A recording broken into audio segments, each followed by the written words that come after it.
उदगीर तालुक्यात एका तरुणाने आत्महत्या केल्याची धक्कादायक घटना घडली। या तरुणाने राहत्या घरात गळ्यावरून चाकू फिरवत आयुष्य संपवलं। रक्ताच्या थारोळ्यात पडलेल्या तरुणाला पाहून कुटुंबियांना मोठा धक्का बसला। ही घटना उदगीर तालुक्यातील माळेवाडीमध्ये घडली। या घटनेमुळे परिसरात एकच खळबळ उडाली। पोलीस सध्या या घटनेचा तपास करत आहेत। आत्महत्येमागचे कारण समोर आले नाही। मिळालेल्या माहितीनुसार उदगीर तालुक्यातील माळेवाडी येथे ही धक्कादायक घटना घडली। आबादास माधवराव घंटे असं आत्महत्या केलेल्या तरुणाचे नाव होते। या तरुणाने धारदार शस्त्राने स्वतःचा गळा चिरून घेत आत्महत्या केली। या घटनेत जास्त रक्तस्राव होऊन तरुणाचा जागीच मृत्यू झाला। या घटनेची माहिती मिळताच उदगीर ग्रामीण पोलिसांनी घटनास्थळी धाव घेतली। घराचा दरवाजा खोलताच रक्ताच्या थारोळ्यात पडलेला तरुणाचा मृतदेह आढळून आला। तरुणाने आत्महत्या केल्यामुळे कुटुंबियांना मोठा धक्का बसला। घरामध्ये सगळीकडे रक्तस्राव झाले होते। पोलिसांनी घटनास्थळाचा पंचनामा करून तरुणाचा मृतदेह ताब्यात घेत शवविच्छेदनासाठी रुग्णालयात पाठवला। या घटनेमुळे परिसरात एकच खळबळ उडाली। या घटनेप्रकरणी उदगीर ग्रामीण पोलीस ठाण्यात अकस्मात मृत्यूची नोंद करण्यात आली आहे।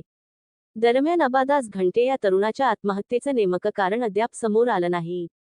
मात्र मृत आबादास घंटे यांचे मागच्या काही वर्षांपासून मानसिक संतुलन बिघडल्याची माहिती नातेवाईकांनी दिली।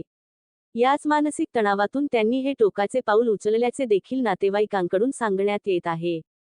मात्र या धक्कादायक घटनेचा तपास पोलीस खोलवर जाऊन करत आहेत। माझं नाव देवा माधवराव घंटे, राहणार माडलापूर, तालुका उदगीर, जिल्हा लातूर।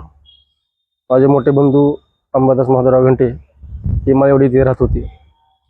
मोबाईल बघून, मोबाईलमधले गेम बघून त्यांच्या डोक्यामध्ये काय फॅट बसला काही माहिती नाही। आज हे 2 वर्षापासून हे स्वतःला संपवण्याचा प्रयत्न करत होते। शेवटी आज त्यांनी त्या धारदार हत्याराने आपला गळा कापून घेऊन आज म्हणजे 6च्या दरम्यान ते आत्महत्या केलीत। आणि आज आता त्यांना गव्हर्नमेंट हॉस्पिटल इथे घेऊन आलोय। कुठला कौटुंबिक वाद नाही, कुठलं कर्ज नाही, कुणासोबत कुठलीही काही दुश्मनी नाही।